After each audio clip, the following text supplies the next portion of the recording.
கர்த்தருடைய பரிசுத்த நாமத்திற்கு மகிமை உண்டாவதாக. தேவன் அருளிய மினிஸ்ட்ரி மூலமாக உங்களோடு தொடர்பு கொள்வதிலும் இந்த மகிழ்ச்சி அடைகிறோம். இன்றைக்கும் இந்த நாளிலும் தேவன் நமக்கு கொடுக்கிற வார்த்தை 1 தீமோத்தேயு 6ஆம் அதிகாரம் 10ஆம் வசனம். பண ஆசை எல்லா தீமைக்கும் வேறா இருக்கிறது. சிலர் அதை இச்சித்து விசுவாசத்தை விட்டு வலிவே அநேக வேதனைகளாலே தங்களை உருவ குத்தி கொண்டு இருக்கிறார்கள். ஹல்லேலூயா. கிறிஸ்துவுக்குள் பிரியமானவர்களே, கர்த்தருடைய வார்த்தை சொல்கிறது, பண ஆசை எல்லா தீமைக்கும் வேறா இருக்கிறது. சிலர் அதை இச்சித்து விசுவாசத்தை விட்டு வலிவே அநேக வேதனைகளாலே தங்களை உருவ குத்தி கொண்டு இருக்கிறார்கள் என்று வசனம் சொல்கிறது. பிரியமானவர்களே, பண ஆசை எல்லா தீமைகளுக்கும் அது வேறாக இருக்கிறது. இன்றைக்கு அநேகருடைய வாழ்க்கையிலே பண ஆசை என்கிற இச்சையிலே விழுந்து இயேசு கிறிஸ்து மீது வைத்த விசுவாசத்தை விட்டு வலிவே அநேக வேதனைகளிலே விழுந்து கிடக்கிறார்கள். கர்த்தருடைய பிள்ளைகள் நாமே ஆராய்ந்து பார்க்க வேண்டும். நம்முடைய வாழ்க்கையிலே பண ஆசை இருக்கிறதா? குறுக்கு வழியிலே பணத்தை சம்பாதிக்க வேண்டும் என்று தீமையான காரியங்களை செய்வது, சீக்கிரத்திலே ஐஸ்வர்யவானாய் மாற வேண்டும் என்பதற்காக பல தீமைகளை செய்வது, நாமே ஆராய்ந்து பார்க்க வேண்டும். நம்முடைய வாழ்க்கையிலே பண ஆசை இருக்கிறதா? பணமோ எல்லாவற்றிற்கும் உதவும் என்று வேதம் சொல்கிறது. கர்த்தர் ஆசீர்வதிக்கும் பொழுது நம்முடைய குடும்பங்களிலே ஐஸ்வர்யம் தங்கியிருக்கும். பிரியமானவர்களே, எந்த வேதனைகளோ பிரச்சனைகளோ இருக்காது. ஆனால் குறுக்கு வழியிலே பணத்தை சம்பாதிக்க வேண்டும் என்று மற்றவர்களுடைய காரியங்களை அபகரிப்பது, களவு செய்வது, தீமையான காரியங்களை செய்வது, மற்றவர்களுடைய சொத்துக்களை மற்றவர்களுடைய பணத்தை அபகரிப்பது, இப்படிப்பட்ட தீமையான காரியங்களை செய்யும்போது அந்த குடும்பங்களிலே அநேக வேதனைகள் இருக்கும். பிரியமானவர்களே, நம்முடைய வாழ்க்கையிலே நாமே ஆராய்ந்து பார்க்க வேண்டும். பண ஆசை என்கிற தீமை விட்டு நாம் விலக வேண்டும். போதும் என்கிற மனது நமக்கு இருக்க வேண்டும். இந்த உலகத்திலே நாம் ஒன்றும் கொண்டு வந்ததும் இல்லை, இந்த உலகத்திலிருந்து நாம் ஒன்றும் கொண்டு போவதும் இல்லை என்பது நிச்சயம். உண்ணவும் உடுக்கவும் நமக்கு உண்டாயிருந்தால் போதும் என்று இருக்க வேண்டும். இன்றைக்கு இந்த போதும் என்கிற மனது அநேக குடும்பங்களிலே இல்லை.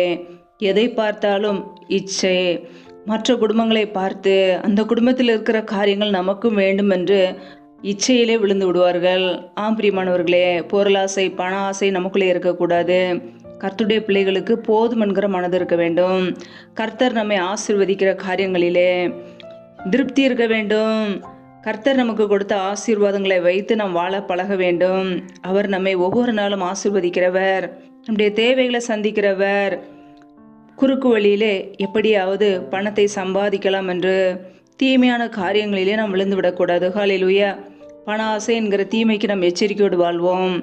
இன்றைக்கு அனைவருடைய வாழ்க்கையிலே இப்படிப்பட்ட காரியங்களிலே விழுந்து இயேசு கிறிஸ்துவை நம்பாமல் பணத்தை நம்பி விசுவாசத்தை விட்டு வலிவே வேதனைகளிலே சிக்கிக்கொள்கிறார்கள்.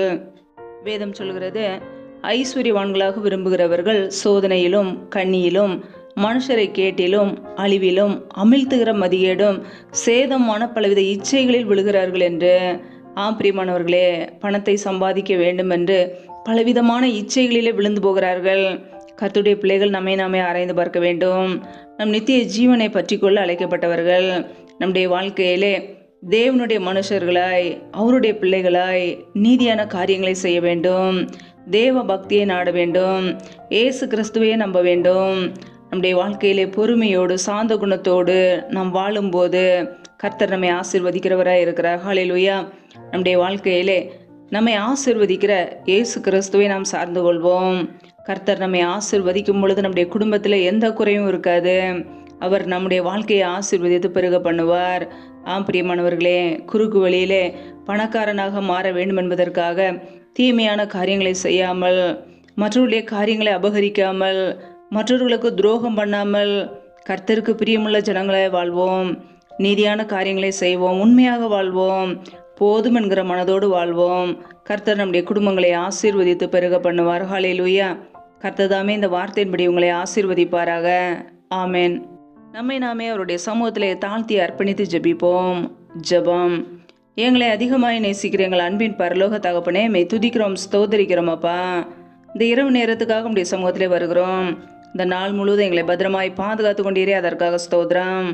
ஒவ்வொரு நாளும் கணின்மணி போல எங்களை பாதுகாத்து கிருபையோடு ஜீவனோடு வைத்திருக்கிறீரே, அதற்காக நன்றி அப்பா. எங்களுடைய தேவைகளை சந்திக்கிறீரே, நன்றி. இப்பொழுது இணைந்திருக்கிற ஒவ்வொரு குடும்பங்களையும் கரங்களிலே அர்ப்பணிக்கிறோம். என் தேவன் தாமே பிள்ளைகளை ஆசீர்வதிப்பீராக. பிள்ளைகள் செய்கின்ற வேலைகள், தொழில்கள், வியாபாரங்கள் எல்லாவற்றையும் ஆசீர்வதிங்கப்பா. கையின் பிரயாசங்களை வருதிய பண்ணுங்க.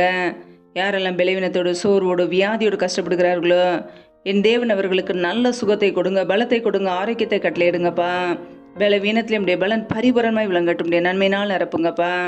யாரெல்லாம் வேலைக்காக ஜெபிக்கிறார்களோ வேலை காரியங்கள் உள்ள தடைகளை நீக்கி ஆசீர்வதிங்கப்பா. யாரெல்லாம் கர்ப்பத்தின்கனிக்காக ஜெபிக்கிறார்களோ என் தேவன் அந்த குடும்பங்களை ஆசீர்வதிங்க. பிள்ளைகள் கர்த்தரால் வரும் சுதந்திரம் என்று நாங்கள் வேதத்தில் வாசிக்கிறோம். என் தேவன் ஆசீர்வதிங்க. அண்ணாளுடைய ஜெபத்தை கேட்டு ஆசீர்வதித்தது போல பிள்ளைகளையும் ஆசீர்வதிங்கப்பா. இந்த இரவு நேரத்தில் இன்பமான தூக்கத்தை தாங்க. நல்ல சொப்பன தரிசனங்களோடு எங்களோடு பேசுங்கப்பா. அதிகாலையில் எழுந்து தேவ சமத்திலே காத்திருக்க விளந்தாங்க. சத்துரு கொண்டு வருகிற போராட்டங்கள், பிரச்சனைகள், தீமைகள், மரண பயங்கள், இருளின் அதிகாரங்கள், ஆபத்துகள், நாச மோசங்கள், தீமைகள், விக்னங்கள் எல்லாவற்றுக்கும் விலக்கி எங்களை பாதுகாத்து கொள்ளுங்கப்பா. இப்படிய ரத்த கோட்டைகளை எங்களை அர்ப்பணிக்கிறோம். ஒவ்வொரு நாளும் எங்களை பாதுகாக்கிற கிருபைக்காக நன்றி செலுத்துகிறோம். நீரே எங்களுக்கு அடைக்கலம், நீரே எங்களுக்கு கோட்டை, நீரே எங்களுக்கு அரணமாய் இருக்கிறீர். உண்மையே நாங்கள் நம்பி இருக்கிறோம். எங்களை பாதுகாத்து கொள்ளுங்க, ஆசீர்வதிங்க. அப்படியே கரங்களில் அர்ப்பணிக்கிறோம். எல்லா துதி கன மகிமை எல்லாமும் ஒருவருக்கே செலுத்துகிறோம். ஏசு கிறிஸ்துவின் மூலம் ஜெபிக்கிறோம் ஜீவனுள்ள நல்ல பிதாவே, ஆமேன். கர்த்தர் தாமே உங்களையும் உங்கள் குடும்பங்களையும் ஆசீர்வதிப்பாராக. ஆமேன். Thanks for watching.